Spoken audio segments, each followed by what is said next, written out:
Dear student, आपका स्वागत है हमारे चैनल पर। आज हम इंट्रोडक्शन ऑफ ट्रिग्नोमेट्री चैप्टर का बेसिक कंसेप्ट देखने जा रहे हैं। ठीक है, तो आइए बेटे मैं देखता हूं बेसिक कंसेप्ट क्या है इसका। तो मैं यहां पर पहले हेडिंग बना लेता हूं, बेसिक कंसेप्ट। ठीक है, और बेटा बेसिक कंसेप्ट के पॉइंट नंबर फर्स्ट के अंतर्गत हम यहां पर चर्चा पहले करेंगे, ट्रायंगल की चर्चा करेंगे। और यह आपका ट्रिग्नोमेट्री जो है राइट ट्रायंगल से रिलेटेड है, तो सबसे पहले हम राइट ट्रायंगल की चर्चा करेंगे। तो जैसा कि आप जानते हैं कि राइट ट्रायंगल का एक एंगल कितना डिग्री होता है, 90 डिग्री होता है। तो फर्स्ट ऑफ ऑल हम एक राइट ट्रायंगल ड्रॉ करते हैं। देखो बेटा, यह आपका एक राइट ट्रायंगल है, और राइट ट्रायंगल है, और इस राइट ट्रायंगल का अगर हम नाम देते हैं तो इसका नाम हमने दे दिया ABC। और इसका यह एंगल जो है आपका, सपोज कीजिए कितना डिग्री है, 90 डिग्री है। क्लियर है आपका। अब देखिए, राइट ट्रायंगल की बात करते हैं या कोई भी ट्रायंगल की बात करते हैं, तो आपको उसमें बेसिकली आपको 3 एंगल्स देखने को मिलेंगे और 3 साइड्स देखने को मिलेंगे। तो देखिए, अगर हम एंगल की बात करते हैं, सबसे पहले एंगल की बात करते हैं, तो इसके 3 एंगल्स कौन कौन से हैं। तो बेटा देखो, पहला एंगल तो आपका यहां पर देखो ए एंगल है, ऊपर देखो दैट मीन्स ए एंगल, इसको हम लिख सकते हैं एंगल ए। दूसरा एंगल बेटा क्या है, एंगल बी है आपका। और तीसरा जो एंगल आपका यहां पर आ रहा है, आपका एंगल सी आ रहा है। ठीक है, और राइट ट्रायंगल का जैसा कि आप जानते हैं, इसका एक एंगल कितना होता है, 90 होता है। तो यहाँ बी की वैल्यू कितना डिग्री है, 90 डिग्री है। अब देखिए, आपको जो है ए और सी कितना है, तो आपको पता होगा बेटा, किसी भी एंगल के तीनों ट्रायंगल के तीनों एंगल का सम कितना होता है, 180 होता है। तो आप अगर हम ऐसा लिख सकते हैं, angle A plus angle B plus angle C equal to 180 degree. और हम यहाँ पर एंगल ए रहने दीजिए, पता नहीं वैल्यू, बी राइट एंगल है तो बी की वैल्यू 90 आप लिया है आपने, और एंगल सी। तो इसको सॉल्व कीजिए थोड़ा। तो एंगल ए और एंगल बी सी को एक साइड रखेंगे, 90 उधर है तो 90 को उधर ले जाएंगे, तो 180 डिग्री माइनस कितना हो जाएगा, 90 डिग्री। तो angle A plus angle C equal to 90।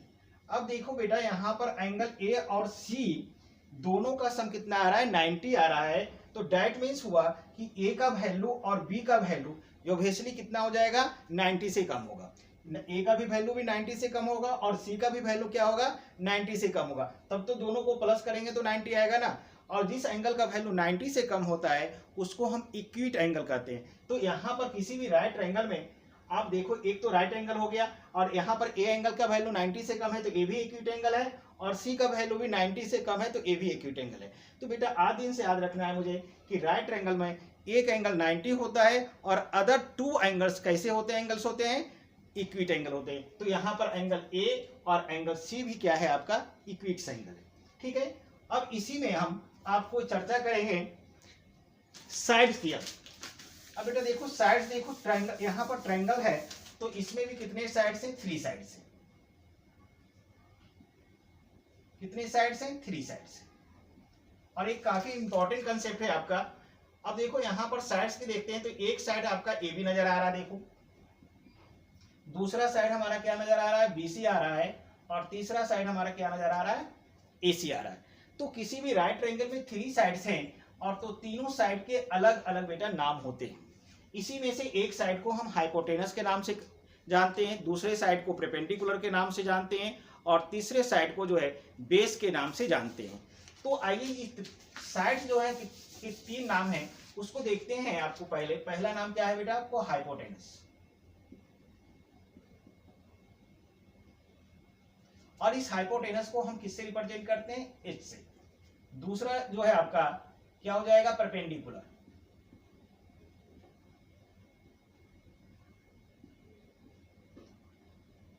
और इसको हम रिप्रेजेंट किससे करेंगे, P से। और थर्ड साइड हमारा आ जाता है बेटा बेस, और इसको रिप्रेजेंट करते हैं हम B से। अब हम यह पहचानने की कोशिश करेंगे किसी भी राइट ट्रायंगल में कौन सा साइड हाइपोटेनस होगा, कौन सा साइड परपेंडिकुलर होगा, और कौन सा साइड हमारा बेस होगा। तो देखिए, सब हाइपोटेनस के बारे में कहा जाता है, ये हाइपोटेनस जो होता है opposite side of right angle, opposite side of right angle. That mean right angle बोले तो 90 डिग्री। कहने का मतलब हुआ कि 90 डिग्री के जो एंगल होगा उसका अपोजिट साइड ही क्या कहलाएगा, हाइपोटेनस कहलाएगा। तो देखो यहां पर हमारा क्या है, बी एंगल क्या है, राइट एंगल है, 90 डिग्री है। तो इसके अपोजिट में बेटा कौन सा साइड आ रहा है, हमारा AC आ रहा है। तो AC हमारा क्या हो जाएगा, इस ट्रायंगल में हाइपोटेनस। तो यहां पर हम इसको हाइपोटेनस का सिंबल एस डाल देते हैं। अब जो है आपका हाइपोटेनस बेटा हमेशा फिक्स होता है, वह जब भी होगा तो 90 के अपोजिट साइड में होगा। लेकिन परपेंडिकुलर और बेस ये हमेशा इंटरचेंज होते हैं अकॉर्डिंग टू इक्विट एंगल्स। अब देखिए इसको फिर मैं क्लियर कर रहा हूं। अब ये परपेंडिकुलर बेस हमने बोला कि ये चेंज होंगे बेटा, किसके अकॉर्डिंग होगा बेटा, इक्विट एंगल। और इक्विट एंगल यहां पर दो बन रहे हैं, एक ए बन रहा है यहां पर इस फिगर में, सी बन रहा है, यानी कि ए और सी के अकॉर्डिंग चेंज होंगे। ठीक है, तो मैं आपको यहां पर समझने के लिए क्लियर कंसेप्ट लिख देता हूं कि परपेंडिकुलर कौन होगा, तो लिखिएगा opposite side of given acute angle.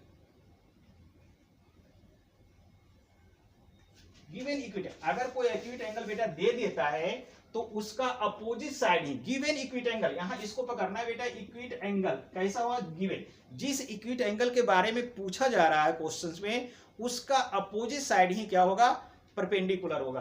तो अगर सपोज कीजिए हम इक्विट एंगल यहां पर कहते बेटा, देखो ए को हटा दो, एक लिख दिया हमने, इक्विट एंगल क्या ले लिया, सी। हम सी के अकॉर्डिंग अगर काम करते हैं तो देखो ये 90 का अपोजिट साइड तो हाइपोटेनस हो गया। अब एक गिवन एंगल सपोज करो दे दिया है सी, सी के अकॉर्डिंग बताना है आपको, तो सी के अपोजिट में कौन सा साइड पड़ेगा, ए बी पड़ रहा है, तो ए बी हमारा क्या हो गया बेटा, परपेंडिकुलर हो गया। अब जब हमें पता चल गया हाइपोटेनस हो गया और ए परपेंडिकुलर हो गया, तो अदर जो बीसी बचा वो बेसिकली क्या हो जाएगा, बेस होगा। तो बेटा बीसी हमारा बेस होगा। तो यहां पर इसमें लिख सकते हैं रेस्ट साइड, यानी बेस में क्या लिखेंगे, रेस्ट साइड, यानी कि हाइपोटेनस और परपेंडिकुलर डिसाइड कर लेते हैं और उसके बाद जो साइड बचता है उसी साइड को हम बेस कहेंगे। क्लियर है। अब एक फिगर से और इसको क्लियर करने की कोशिश करेंगे बेटा, यही ट्रायंगल को फिर दोबारा बना रहा हूं। देखिए यहां पर हमने ए लिया, यहां पर बी ले लिया और यहां पर हमने क्या लिया, सी लिया। अब देखिए 90 है यहां पर और हमने इस पर आपका गिवन एंगल हमने क्या ले लिया, ए ले लिया। तो यह 90 के अपोजिट में कौन पड़ रहा है, AC। तो ये तो आपका हाइपोटेनस हो गया। अब आपका गिवन एंगल हमारा बेटा कौन सा है, A है। तो A के अपोजिट में कौन सा पड़ेगा, BC पड़ रहा है। देखो A के अपोजिट में कौन पड़ रहा है, BC। तो BC हमारा क्या हो जाएगा, परपेंडिकुलर। अब यह H हो गया, AP हो गया, अदर एक बच गया, जो बचा हुआ क्या उसको क्या लिख दीजिए, B। क्लियर है आपका। फिर एक और फिगर बेटा ले लेते हैं, ऐसा ले लेते हैं फिगर। देखो सपोज करो ऐसा फिगर, क्लियर है आपका। अब सपोज करो ये 90 ऊपर है, कोई जरूरी नीचे ही हमेशा रहे। क्लियर है आपका। अब 90 ऊपर दे दिया बेटा और यहां पर हमने आस्किंग एंगल और given angle A banana, remark कर दिया। अब इस इक्विट एंगल के लिए आपको इस ट्रायंगल में हाइपोटेनस, परपेंडिकुलर और बेस बताना है। तो बेटा 90 का अपोजिट में ए पड़ेगा, तो ये आपका हाइपोटेनस हो जाएगा। अब आपका गिवन एंगल रिमार्क किया हुआ है, तो इसके अपोजिट वाला क्या हो गया, पी हो गया, और अदर क्या बचा बेटा, ए बेस हो गया। क्लियर है। एक फिगर और हम देख सकते हैं, चलिए नीचे बनाते हैं छोटा सा फिगर। सपोज कीजिए इस तरह सा फिगर हमने बना लिया, छोटा सा बनाया। अब इस बार भी हमने क्या किया, आपका ये 90 दे दिया। अब यहां पर आपका ये वाला हमने रिमार्क कर दिया है, ये आपका गिवन एंगल है। अब इसके लिए इस गिवन इक्विट एंगल के लिए हमें हाइपोटेनस, परपेंडिकुलर और बेस को डिसाइड करना है। तो देखिए 90 का अपोजिट है, तो ये हमारा हाइपोटेनस हो जाएगा। ये गिवन एंगल है, तो इसका अपोजिट ए वाला साइड हमारा क्या हो गया, परपेंडिकुलर, और अदर ए बचा तो बेटा ये बेस हो गया। तो इस तरह से बेटा सबसे पहला बेसिक कंसेप्ट पहले पॉइंट में हम देखेंगे, किसी भी राइट ट्रायंगल में किस साइड को हम हाइपोटेनस कहेंगे, किसको परपेंडिकुलर कहेंगे और किसको बेस कहेंगे। तो आपके ये जो 3-4 फिगर बने हुए हैं और यह जो स्टेटमेंट लिखा हुआ है, इसके आधार पर आप डिसाइड कर लीजिएगा किसी भी राइट ट्रायंगल में कौन सा साइड परपेंडिकुलर होगा, कौन हाइपोटेनस होगा और कौन बेस होगा। क्लियर है। अब बेटा हम पॉइंट नंबर 2 में जो है इस हाइपोटेनस, परपेंडिकुलर और बेस में क्या रिलेशन है उसकी चर्चा करेंगे। देखो बेटा यहां पर लिख दिया पॉइंट नंबर 2, और पॉइंट नंबर 2 में हम यहां पर लिखेंगे रिलेशन बिटवीन, हेडिंग आप बना सकते हैं,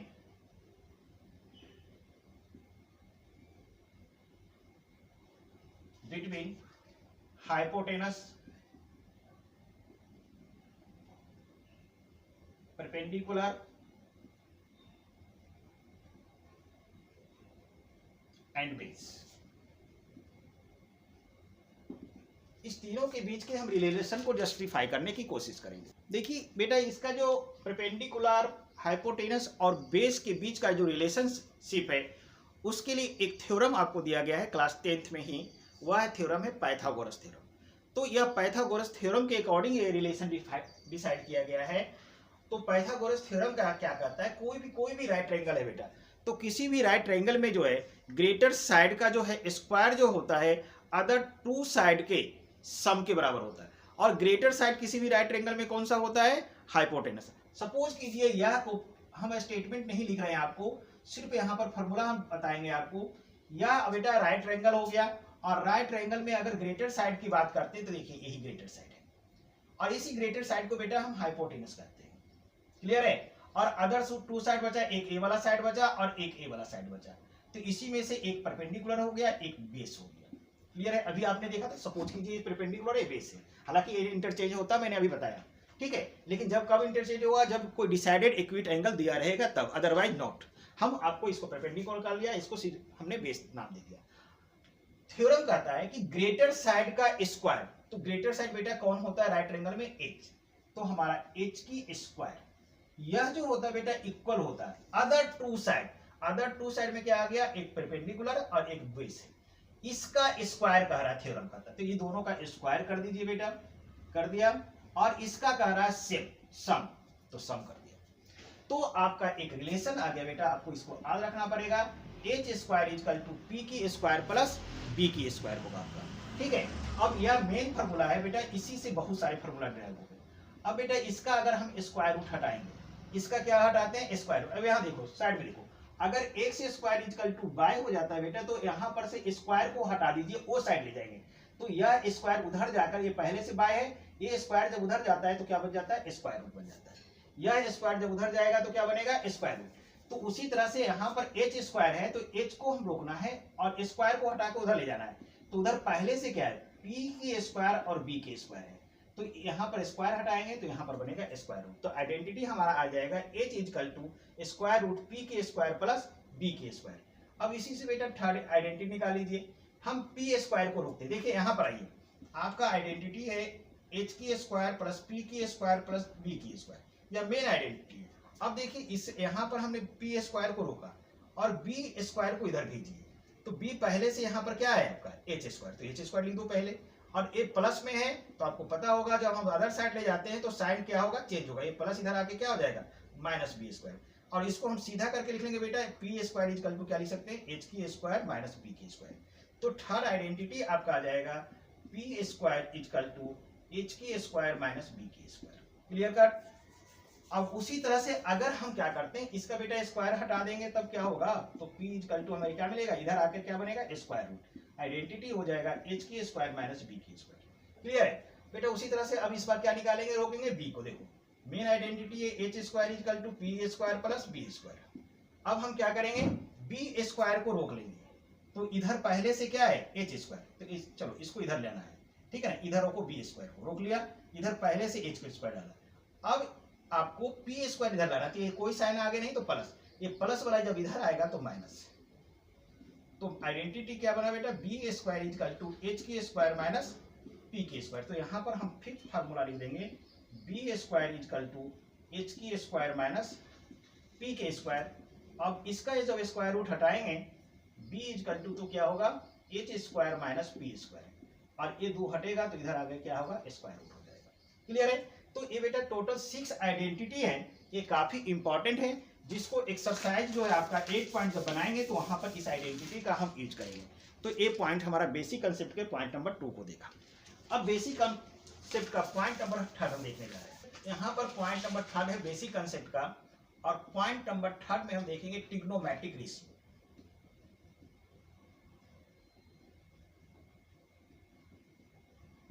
क्या देखेंगे, ट्रिग्नोमेट्रिक रेशियो की चर्चा करेंगे। देखो बेटा ट्रिग्नोमेट्रिक रेशियो जो है टोटल 6 है। कितने हैं ट्रिग्नोमेट्रिक रेशियो, 6, टोटल 6 है आपका। और कौन कौन है तो आप याद रखेंगे, फर्स्ट में आपका होता है साइन, और इसके साथ बेटा एंगल जुड़ा होता है, आप एंगल में ए भी लिख सकते हैं और थीटा भी लिख सकते हैं। तो चलो हम यहाँ पर साइन ए लिख लिया। दूसरा ट्रिग्नोमेट्रिक रेशियो है हमारा कॉस ए। तीसरा बेटा ट्रिग्नोमेट्रिक रेशियो होता है टैन ए। याद रखना पड़ेगा आपको। फोर्थ होता है हमारा कॉट ए, फिफ्थ होता है हमारा सेक ए, और सिक्स होता है बेटा कॉसेक ए। ये टोटल ट्रिग्नोमेट्रिक रेशियो में कितने हैं? 6 है। और इसी 6 ट्रिग्नोमेट्रिक रेशियो पर जो है हमारा पूरा ट्रिग्नोमेट्रिक बेस है आपका। वह 11th क्लास का ट्रिग्नोमेट्री हो या 12th क्लास का ट्रिग्नोमेट्री है, वहां पर सारा trigonometry sine cos tan cot sec और कॉसेक से ही रिलेटेड है आपका। क्लियर है? तो देखो बेटा यहाँ पर ये रेशियो है, तो यह रेशियो है तो किसी ना किसी चीज का रेशियो होगा। और रेशियो की बात यहाँ पर देखो, रेशियो लिखा हुआ है। रेशियो रेशियो का मतलब क्या होता है? जैसे बेटा हम बोलते हैं 3/4, नहीं आप ऐसे नहीं करो, पहले इसको हटाओ, आप ऐसे लिखो 3/4। आप ऐसे पढ़े ना 3/4। अब इसको बेटा सिंपल फॉर्म में ऐसा लिख सकते हैं 3/4, इसी को तो लिखते हैं आप। तो इसका मतलब रेशियो का मतलब क्या हो रहा है? डिवाइड। रेशियो का बेटा क्या हो गया? मतलब डिवाइड। देख रहे हैं ना, 3/4 को लिख सकते हैं 3/4 यानी 3/4। यानी रेशियो का मतलब क्या होता है बेटा? डिवाइड होता है। ये दिमाग में कंसेप्ट रखना होगा। अब यहाँ पर ट्रिग्नोमेट्रिक रेशियो है कौन कौन है? Sign cos ten. तो यह भी किसी ना किसी, जैसे सपोज करो हम साइन रखते हैं, तो साइन भी किसी ना किसी का रेशियो होगा, तो बताना होगा ना ये किसका रेशियो है। तो बेटा ये साइन जो होता है ना बेटा, ये परपेंडिकुलर और हाइपोटेनस का रेशियो है। किसका रेशियो है? Perpendicular hypotenuse. यानी कहने का मतलब साइन परपेंडिकुलर रेशियो हाइपोटेनस, इस तरह से। तो दैट मींस क्या हो गया? P/H। अर्थात हम इसका आइडेंटिटी लिखेंगे तो sine A equal to identity क्या हो जाएगा हमारा? P/H। तो आज दिन से याद रखिएगा साइन किसका रेशियो होता है? परपेंडिकुलर और हाइपोटेनस का रेशियो है, और उससे आइडेंटिटी बन के आ जाता है sign A equal to P/H। ठीक है, हम सारे आइडेंटिटी लिखेंगे आपको, लेकिन पहले समझिए आप। उसी तरह से बेटा अगर कॉस की बात करेंगे, कॉस की जब बात करते हैं, किसकी बात करते हैं बेटा? कॉस ए की बात करते हैं। तो कॉस किसका रेशियो होता है बेटा? यह कॉस जो होता है बेस और हाइपोटेनस का रेशियो है। किसका रेशियो है? बेस और हाइपोटेनस का। अब इसको जब बदलेंगे तो ये बन जाएगा बेटा V/H बदलेगा। तो चलो यहाँ पर आइडेंटिटी उससे क्या निकल के आ जाएगा? cos A equal to V/H हो जाएगा। उसी तरह से बेटा अब हम क्या करते हैं, tan की बात करेंगे तो tan भी रेशियो होता है। tan A भी क्या होगा? रेशियो। अब किसका रेशियो होगा tan? तो मैं बताता हूं, यह P और B का रेशियो, यानी दैट मींस इसको किस तरह से रिप्रेजेंट करेंगे रेशियो में बेटा? P रेशियो B करेंगे, और इसको डिवाइड के फॉर्म में रेशियो को लिखते हैं तो P/B। तो tan एक आइडेंटिटी बेटा क्या बन के निकल के आ जाएगा? P/B। अगर कोई आपको एक्सप्लेन करने कहेगा तो इस तरह से एक्सप्लेन करेंगे, ऐसे डायरेक्ट तो फॉर्मूला याद कर लेंगे, सारा क्वेश्चन समझ जाएगा, हम भी याद करवाएंगे आपसे। ठीक है, लेकिन चलो ये रेशियो आइडेंटिटी लिखने से पहले थोड़ा सा बेसिक कंसेप्ट दे रहे हैं, तो एक बात बेटा और बता देता हूं मैं। देखो ये टोटल ट्रिग्नोमेट्रिक रेशियो कितना हो गया बेटा? 6 है। अब इसमें एक दूसरे का अपोजिट भी आपको याद करना पड़ेगा। जैसे सपोज करो आप यहां पर लिख सकते हो स्टार में, देखो बेटा याद रखो साइन ए का अपोजिट जो होता है कॉसेक ए। क्लियर? यहां पर लिख दीजिए अपोजिट। उसी तरह से बेटा कॉस ए का अपोजिट कौन हो जाएगा बेटा? सेक ए। उसी तरह से बेटा अपोजिट क्या होगा? tan A का अपोजिट में कौन बन के आएगा? cot A। अब देखो बेटा sin A का अपोजिट cosec बोल रहे हैं, तो इसका मतलब ये क्या हुआ? इसका मतलब ये भी हुआ कि cosec A का अपोजिट भी sin A होगा। देख रहे हैं ना, sin A का अपोजिट cosec A, तो इसका मतलब ये हुआ कि cosec A का अपोजिट भी क्या होगा? sin A। cos A का अपोजिट sec A हुआ, तो इसका मतलब हुआ sec A का अपोजिट क्या हुआ? cos A भी होगा। दैट मींस यहाँ पे अपोजिट डालिए। ठीक है, tan A का अपोजिट बेटा cot A हुआ, तो cot A का अपोजिट भी क्या हो जाएगा? tan A होगा। यानी बोथ साइड से आपका यह रिलेशन सही होता है। ठीक है, अब इसको भी नोट कर लीजिएगा वीडियो पॉज करके। अब देखिए बेटा, अब रेशियो बताया था, ये साइड का रेशियो है आपका, दो साइड और उसके एक एंगल के रिलेशन बताता है। तो इस पर जो आइडेंटिटी आपको याद रखना है बेटा, फॉर्मूला, उस फॉर्मूला को लिख लीजिए आप। देखिए पहला जो बेटा फॉर्मूला आता है साइन ए। साइन ए का फॉर्मूला अभी बताया था P/H, क्योंकि वो बोला था साइन जो होता है परपेंडिकुलर और हाइपोटेनस का रेशियो होता है P और H का। तो sign A equal to P/H हो गया। दूसरा बात हम कॉस ए, कॉस ए के बारे में बताया था बेटा मैंने, यह B और H का रेशियो होता है, यानी बेस और हाइपोटेनस का। तो इसका फॉर्मूला B/, क्या हो जाएगा? H। हम उसी तरह से बताया था बेटा tan A की बात करते हैं। tan A किसका रेशियो बताया था? P और B का रेशियो बताया था। तो आइडेंटिटी हमारा बना था P/B बना था, tan A इक्वल टू। अगर उसी तरह से हम अगर यहाँ 4 नंबर में लिखेंगे cot A, तो बेटा अभी हमने अपोजिट बताया था। क्या बताया था? देखिए आपको, हमने cot A किसका अपोजिट बताया था? cot A, याद कीजिए, cot बताया था tan का अपोजिट होता है, cot बताया था tan का। तो tan हमारा क्या है? P/B है, तो इसको लट दीजिए, B को ऊपर कर दीजिए, P को नीचे। तो कॉट ए का फॉर्मूला होगा बी बाई पी। क्लियर है? 3 याद करेंगे, 3 लिखा जाएगा। चलो इधर आ जाओ 5th नंबर पे। क्या देखते हैं? सेक ए। सेक ए किसका अपोजिट होता है बेटा? कॉस ए का। तो कॉस क्या होता है? बी बाई एच होता है। तो एच को उलट दो, इसको रेसिप्रोकल करो। एच को ऊपर जाएगा पी, बी नीचे आ जाएगा, तो ये हो जाएगा एच बाई बी। क्लियर है? तो सेक ए इक्वल टू क्या हो गया? H by B. 6 नंबर देखेंगे हम कॉसेक ए। कॉसेक ए बेटा क्या होता है आपका? किसका अपोजिट? साइन का अपोजिट होता है, और साइन हमारा है पी बाई एच। तो इसका उलट दीजिए आप, रेसिप्रोकल कीजिए, अपोजिट कीजिए। एच को ऊपर डालिए, पी को नीचे डालिए। एच को ऊपर डालिए, पी को नीचे। तो कॉसेक ए इक्वल टू हुआ एच बाई पी। क्लियर है आपका? तो देखो बेटा आपको याद रखना है sine A equal to P by H, cos A equal to B by H, tan A equal to P by B, cot A equal to B by P, sec A equal to H by B, और cosec A equal to H by P. तो बेटा ये basic concept थे आपके trigonometry के, और इस basic concept को अगर हम अच्छी तरह से लर्न कर लेते हैं तो एक्सरसाइज 8.1 के सारे क्वेश्चन इजी वे में आपको सॉल्व हो जाएंगे। उम्मीद करता हूं कि आपको हमारा वीडियो अच्छा लगा होगा। अगर आपको हमारा वीडियो अच्छा लग रहा है तो आप हमारे चैनल को सब्सक्राइब करें और हमारे वीडियो को लाइक करें। आपसे मिलते हैं हम फिर नेक्स्ट वीडियो में।